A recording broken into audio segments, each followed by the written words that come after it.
para cuidar de si. E não é bobagem essa coisa, tem que cuidar de si para cuidar do outro, é fato. Né? Sabe? Você cuidar de si significa você admitir que você não sabe tudo e que não saber tudo não te desabilita e que você está tratando com aquela pessoa de uma experiência que é única na vida dela, né? E que enquanto você se sentir afetado, é um sinal de saúde. Agora, a gente não quer que você adoeça. Então, é uma questão para a gente trazer sempre, sabe? E falar disso, abordar desde a faculdade e na residência, trazer esse assunto. Acho que para o profissional que se depara, que está nessa linha de frente, é uma exposição, é um risco de adoecimento. Oi, boa noite. É bom te ver, eu fiz curso com você na década de 90 ainda, quando o Quatro Estações estava começando. Legal te rever aqui. Eu me chamo Adriana, sou psicóloga, trabalho com pacientes terminais, ou situação em possibilidade forte, possibilidade terapêutica. E já participei de 2 missões também, com pessoas em situação também com refugiados. E a minha pergunta pontual é se você tem algum texto para indicar ou aonde a gente pode procurar informação mais precisa para justamente atendimentos em situação de crise. Eu atendi os venezuelanos, né, que estão vivendo nesse momento extremamente difícil, né? E se você, além de texto, uma das coisas do currículo falou que você faz parte é coordenador do Brasil, né, de coisas de acidente, psicologias, é isso? Ah, tá. Isso. Intervenções psicológicas em emergências, então vai chegar nisso aí. Ah, é ótimo. Ótimo. E tem uma plataforma bem interessante que é Mental Health, NH, conhece essa? NHSS Social Services de saúde mental para situações críticas. Eu vou ver direitinho e de alguma forma eu faço chegar a você. E é muito legal, porque você se inscreve lá, enfim, aí você passa a ter um acesso mais aberto, e eles fazem webinar, você participa. E o pessoal que cuida da saúde mental de quem vai lá na linha de frente. Né? E para a gente ter alguma parceria, eu pessoalmente, com Defesa Civil, é possível alguma coisa nesse sentido? Não sei se voluntariar, enfim. Eu acho que sim. Não sei como funciona. Pois é, eu já procurei, não consegui, não achei informação, que se alguém souber, eu agradeço. Porque, olha, na Defesa Civil em São Paulo tem psicólogo. E eu acho que na Nacional e aqui também. Alguém sabe dizer isso? Eu acho que sim. Eu liguei lá, ninguém soube informar. Olha, no site da Defesa Civil você tem alguns cursos que eles oferecem, de tempos em tempos você se inscreve e você consegue fazer. Agora, para ser voluntário especificamente, eu sei que a Cruz Vermelha pode ter e o Médicos Sem Fronteira. Agora, a Defesa Civil especificamente teria que realmente eu ir pessoalmente, mas eu sei que tem cursos muito bons, inclusive de gestão de crises, que eu já fiz no site, você faz virtualmente, é muito bom mesmo. Nós temos uma colega aqui na frente. Obrigada. Eu ia falar da Cruz Vermelha, que é bem interessante. Eu vou achar aqui esse NH, não sei o que. Então, boa noite a todos. A minha pergunta é uma pergunta que eu acho que deve ter bastante estudantes aqui, sobre a questão se existe uma abordagem dentro da área da psicologia que trabalhe melhor a questão do luto, né? Porque a gente tem uma diversidade de abordagens, é claro que tem o perfil do terapeuta. Eu sou psicóloga clínica, estou inclusive atendendo casos de luto de um paciente que sofre um luto pela cachorrinha e já tem mais de ano, e tem uma outra também que ela perdeu o filho dentro de casa, de 18 anos. Esse rapaz morreu engasgado por uma farinha láctea que ela preparou para ele.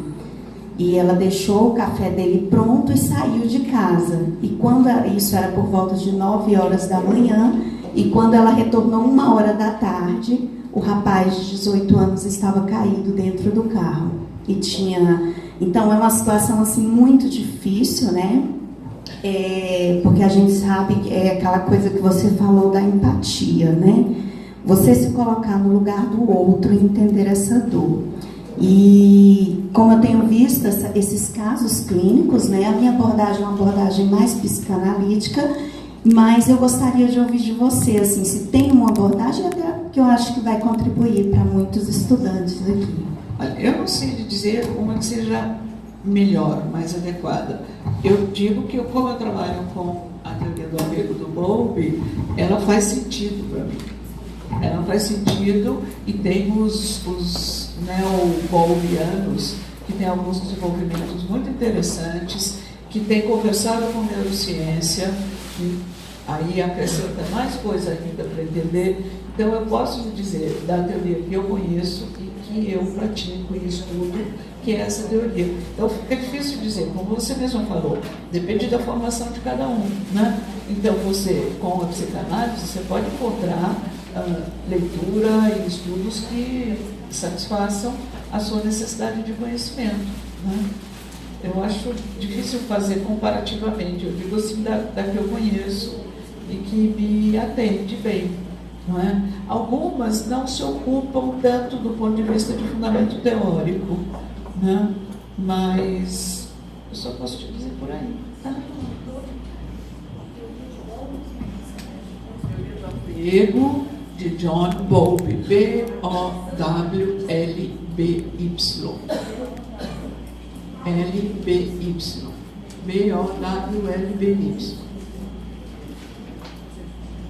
Enquanto vocês anotam, a gente tem aqui, entre tantas publicações, a gente tem o livro da professora Maria Helena, que é a Intervenção Psicológica em Emergências, Fundamentos para a Prática. Então, tem muita coisa bastante interessante que dá sustento para a nossa prática. Esse livro está à venda por R$ 85. Tem tanto em livraria como nós estamos com 5 exemplares só aqui, que ela trouxe poucos, porque muito peso, né? Então, a gente já distribuiu alguns hoje à tarde, que algumas pessoas quiseram comprar, e aí a gente tem alguns exemplares aqui ainda. Agora, a cartilha, a professora, eu não sei qual o critério, né, professora? Depois, aí vai deixar lá atrás, não sei. Ela já veio? Sim. Eu já dei para ela. As duas que foram buscar, nós oferecemos. Digitaliza a cartilha e compartilha. Ah, que maravilha! Digitalizar e compartilhar é possível, professor? Sempre, né? Não, eles fazem aqui no CRP. Então, podia já dar um jogo. Você quer pegar aqui? Podia deixar um jogo com essa aqui é de adulto e essa é que era uma porcaria. Não é mesmo, viu? Pega um jogo com ela para você digitalizar, aí vocês entram em contato com o CR para pegar. Agora a gente tem alguns exemplares, depois a professora vê o critério. Enquanto isso, eu queria saber quem mais gostaria de fazer pergunta para a professora. Ali atrás.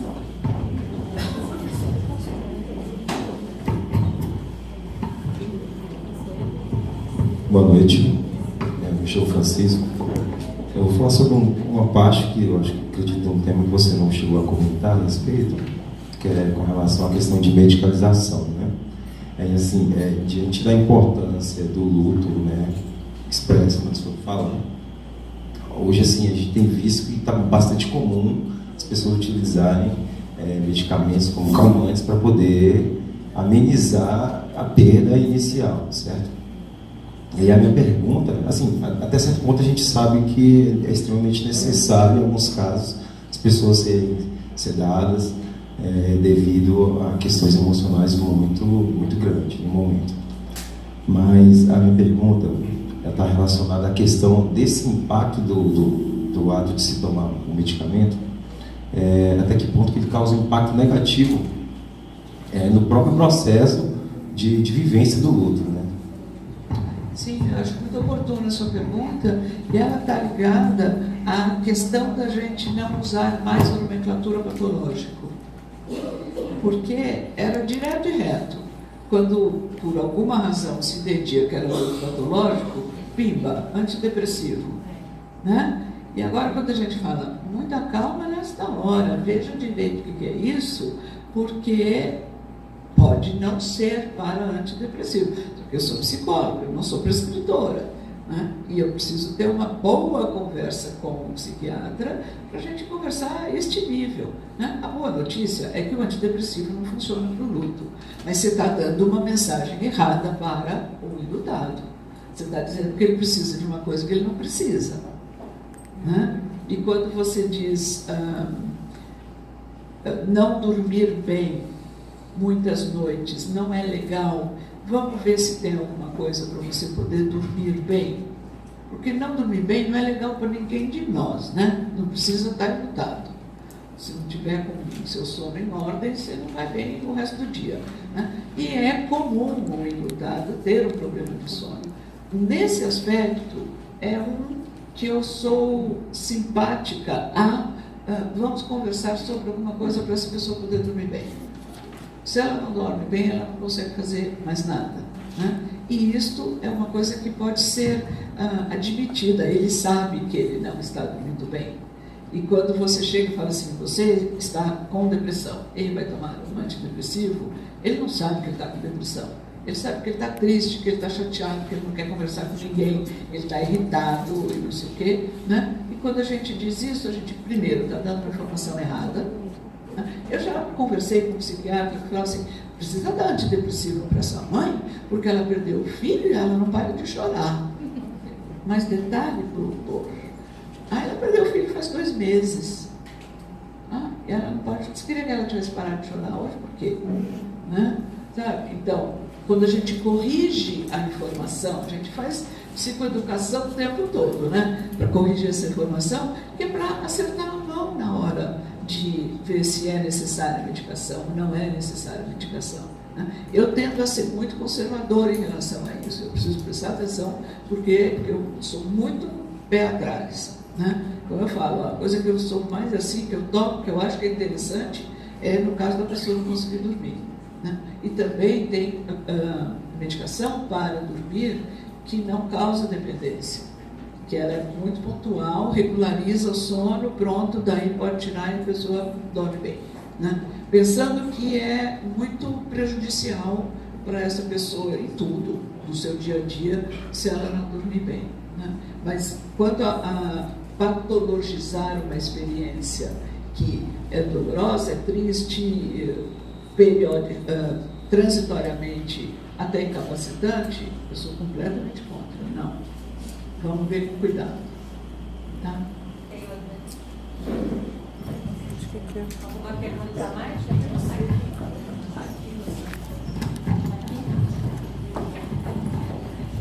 Boa noite, meu nome é Suzana. Eu gostaria que a senhora falasse um pouco mais sobre o luto não reconhecido, principalmente em casos entre familiares, né? Porque eu imagino quantas pessoas enfrentam um momento de luto, uma situação de dor, em silêncio, porque não se sentem acolhidos pelos próprios familiares, né? Como a gente poderia atuar como psicólogos e ampliar essa visão, né? Para que as famílias saibam que isso existe e que é uma coisa natural, né? Porque muita gente não tem nem acesso ao psicólogo e está, né, sofrendo. É mais isso, fala um pouco. Olha, considerando aquilo que eu falei que na família cada um fica de luto do seu jeito, você vai ter alguém que vai viver o luto ou expressar aquele luto de uma maneira que não seja reconhecida como tal. Né? Você vai ter o filho que ouve da família, ele não liga a mínima e passa o dia na casa da namorada, nem quer ficar aqui com a gente. Né? Ele não liga a mínima, é uma interpretação sua, e de repente ele vai, passa o dia na casa da namorada, porque lá é o único lugar onde ele pode viver aquele luto. Não é? Então, quando a gente está com famílias que a gente vai trabalhar as particularidades de cada um, né? Vale essa atenção para a gente não ter uma forminha de como deve ser o luto e não tentar encaixar a pessoa naquela forminha. Né? E também entender que, além das diferenças individuais de viver e de expressar, né? Tem o lugar do morto na família, né? O lugar, o papel dele na família e o lugar de cada um. Então você pode ter alguém na família que é tipo um patriarca, né? E este cara não pode expressar seu luto. E a gente não espera que ele faça isso, porque se ele vacilar, onde é que a gente vai se pegar? Porque o patriarca é aquele cara que é o mais forte, mais sábio, né? Então, ele engole o choro, né? Não quer dizer que ele não tenha, e todo mundo precisa que ele engula o choro, né? Outro dia eu ouvi, a gente fala até, cadê a menina que estava falando da enfermagem? O luto não reconhecido do profissional de saúde, né? Porque o médico fala assim, mas ele é treinado para isso, imagina, o cara sabe lidar e etc. E ele tem o luto e é não reconhecido. E eu ouvi uma outra forma de luto não reconhecido, que chamou minha atenção, que é do religioso. Porque quando a gente fica de luto, a gente briga um pouco lá em cima, né? Então assim, sacanagem, né? Olha comigo, eu sou legal, né? Como você faz uma coisa dessa comigo e tal? E o religioso? Como é que ele vai brigar com Deus? Se ele tem que subir no púlpito e fazer a missa e falar aquelas coisas legais que ele tem que falar? Ele vai falar para o bispo não vai gostar. O bispo não vai querer ouvir o padre falar que brigou com Deus, né? E aí? Na hora que a pessoa embaixo da batina, eles não usam mais, mas tudo bem, né? A pessoa embaixo da batina, ele é uma pessoa e ele tem um luto não reconhecido. Porque como ele vai falar para os fiéis da igreja dele que ele está em crise, que ele não está feliz com Deus? Não é? Isso eu ouvi de um padre que é psicólogo, que faz um grupo de estudos comigo. Ele falou assim, põe aí na lista de profissional com luto não reconhecido, põe o religioso, porque a gente tem que engolir o choro.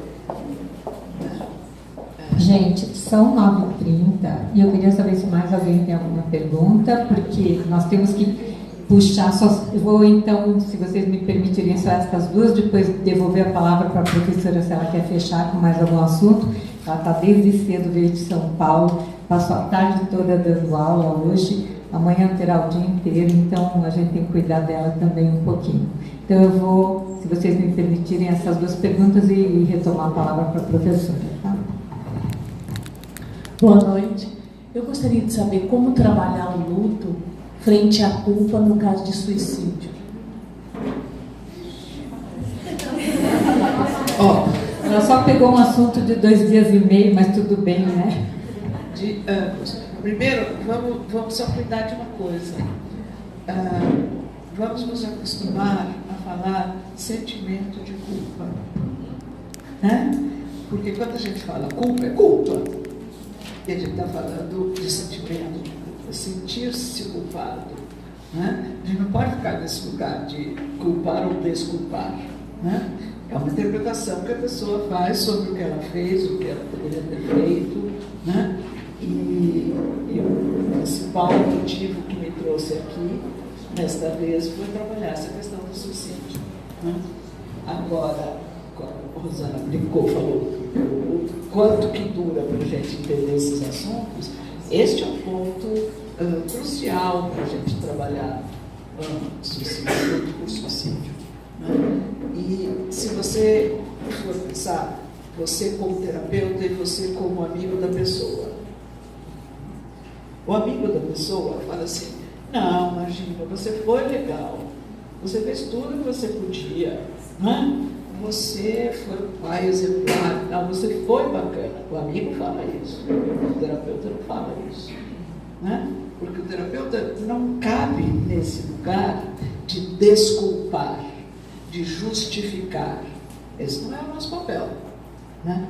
Então, é de trabalhar com essa pessoa, o que a faz pensar que ela está em falta, ou fez errado, ou não fez, enfim, que gerou o sentimento de culpa, como parte de um processo de construção de significado para aquela morte. Né? Agora, parte de um processo de construção de significado, eu estou falando que, tem chão. Né? Inclusive, tecnicamente falando, abreviadamente, Na terapia, com pessoas enlutadas por suicídio, você não faz esse confronto do você fez tudo que era possível, até que a pessoa tenha com você uma base segura, um vínculo bacana, de total confiança, para ele poder falar das vezes em que ele até não quis fazer tudo que era para ser feito, das vezes em que ele até poderá ter se irritado com aquela pessoa, né? Mas tem muito chão para alguém poder falar isso mesmo, né? E falar com alguém que não está lá para desculpá-lo. Então, é difícil. Eu estava falando ainda hoje, terapia com famílias que tiveram experiência de suicídio de alguém, é terapia para muito tempo. Muito tempo, eu estou falando 5 anos, por aí. Porque você fala, tá legal, que tá bom, tá. Acontece um negócio lá, como foi na Tailândia, lá os meninos, não sei o quê, pronto. Aí já veio a questão, mas como foi? Deixou o pai do menino, deixou o menino na caverna? Mas isso não é coisa que o pai faça, porque eu, pronto, já reativa de novo, entendeu? É para muito tempo, é muito delicado, e vamos sempre cuidar de pensar que é uma interpretação subjetiva, é um sentimento, e que aborda, abrange,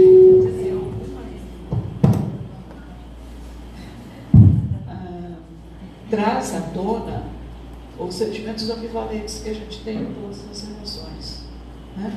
E uma outra forma de você ver é uma moeda de duas faces. Uma face é a onipotência, o desejo da onipotência, e a constatação da impotência, né? Eu queria ser capaz de ter evitado isso. E eu me dou conta que eu não sou capaz, não fui, eu não sou capaz de evitar isso. Ó, essa moedinha por favor. A última pergunta. Boa noite.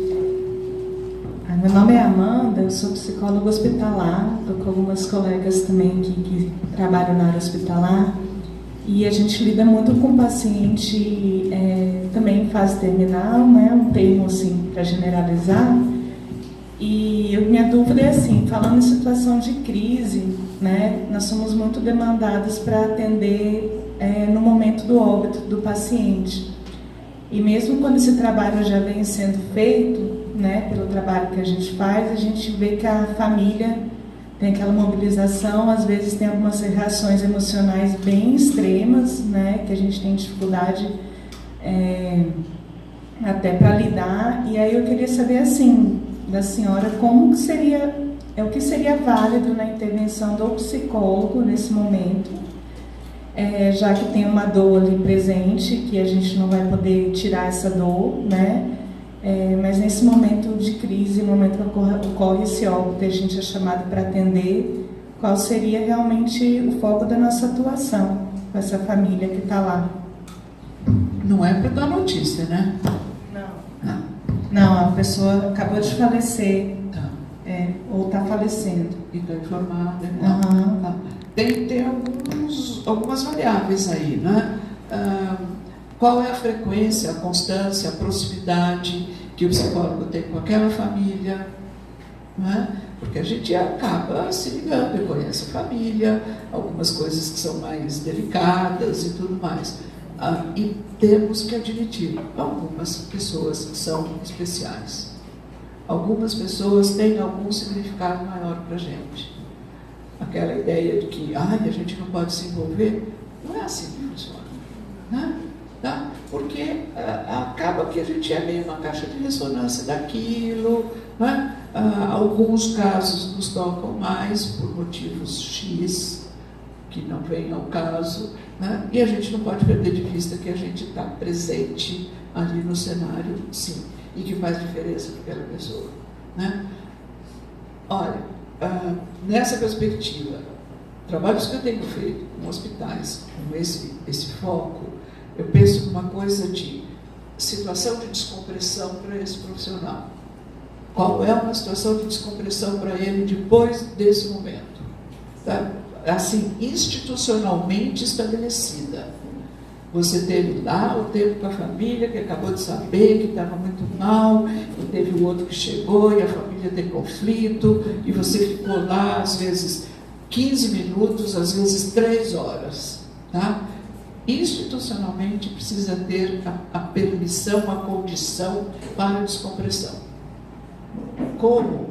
Não sei, a instituição vê, sabe? Se é te dando uma tarde de folga, se é um encontro com o psicólogo, o que trabalha com isso, o que foi? Tinha que gravar a sua fala. Fala com o seu chefe, você quer falar? Vou chamar a senhora para fazer uma palestra. Porque realmente assim, a gente sente, não querendo prolongar, mas a gente sente que a gente sai devastado, né, dos atendimentos. Claro que sai. E que depois disso a gente leva um tempo para voltar, né? E adoece. É isso que a gente não quer. Né? Então, oficialmente ter essa permissão. Eu acho que, sobe no banquinho, levanta a bandeira e começa a falar isso. Né? Queria só fazer um comentário com a professora, se me permitem, mais 2 minutos apenas. E eu quero pegar a palavra da colega que acabou de falar de que a gente sai devastada, Maria Helena. Eu lembrei de um caso que eu atendi há muito tempo atrás, de uma médica que tinha 2 filhos adolescentes, hoje já são adultos, né? E na época ela deu um cachorrinho para um deles, aqueles cachorros pequenos, mini pincher. E a criança brincava, né? Pulava e corria, e o cachorro pulava e corria, e pulava do sofá e voltava. Até uma hora que a criança, o garoto de uns 10, 12 anos, gordinho, caiu em cima do cachorrinho. E aí eu quero pegar a experiência que a colega falou, a gente sai devastado como psicólogo. Agora vocês imaginem uma mãe que não tem esse, né, que acho que nenhum de nós tem preparo numa hora difícil, mas essa mãe me ligou desesperada, ela estava saindo do hospital, uma médica, né, saindo do hospital para correr para casa, porque tinha acontecido a tragédia com aquele cachorrinho. E ela me ligou desesperada, falando, o que eu faço? Eu falei, qualquer coisa menos comprar outro cachorro. Adivinha o que ela fez, Maria Helena? Ela chegou em casa com outro cachorrinho, um outro mini pincher da mesma cor, desesperada, a criança, ela não sabia, quer dizer, quem somos nós para julgar? A gente sabe que foi inadequado, que foi uma solução incompetente, que foi completamente inadequada não deixar aquela criança experimentar a dor dos nossos atos involuntários, que podem causar, sim, dor no outro, né, consequências, e ela não deu conta. Então, eu acho que quando a nossa colega aqui termina a última pergunta falando, a gente sai devastado, me fez lembrar imediatamente essa pessoa que ficou devastada e que só teve aquele recurso, apesar de totalmente, né, na nossa opinião, aqui sentados no ar-condicionado, achar que foi tão inadequado, e foi, mas assim, de que maneira aquela pessoa conseguiu e que recurso ela teve, que foi só isso naquele momento.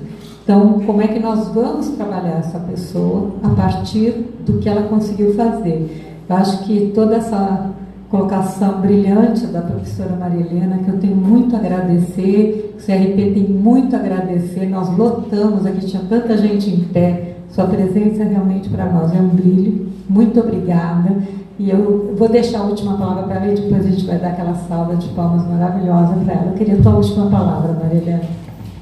Minha última palavra é de muita gratidão pela oportunidade de estar aqui com vocês e vendo colegas jovens, colegas começando carreira, colegas experientes e pensando como a nossa profissão é maravilhosa, né? Foi uma escolha que eu fiz há décadas, né? E continuo fazendo. Cada vez que eu falo que eu quero ser a moça do café, é uma escolha que, não, eu quero ser psicólogo. Eu falo isso na hora que eu estou assim, querendo descompressão. Quero ser a moça do café. Chega lá e só pergunta assim, açúcar ou adoçante? Pronto, resolveu. Mas brincadeira, porque eu amo o que eu faço. E poder estar aqui e falar com vocês e, de certa forma, trazer alguma coisa que faça pensar ou que traga alguma mudança. E pensando que o benefício primeiro e último, é para aquelas pessoas que contam com as nossas competências, né? Eu acho que a gente faz isso pensando neles. Então, muito obrigada.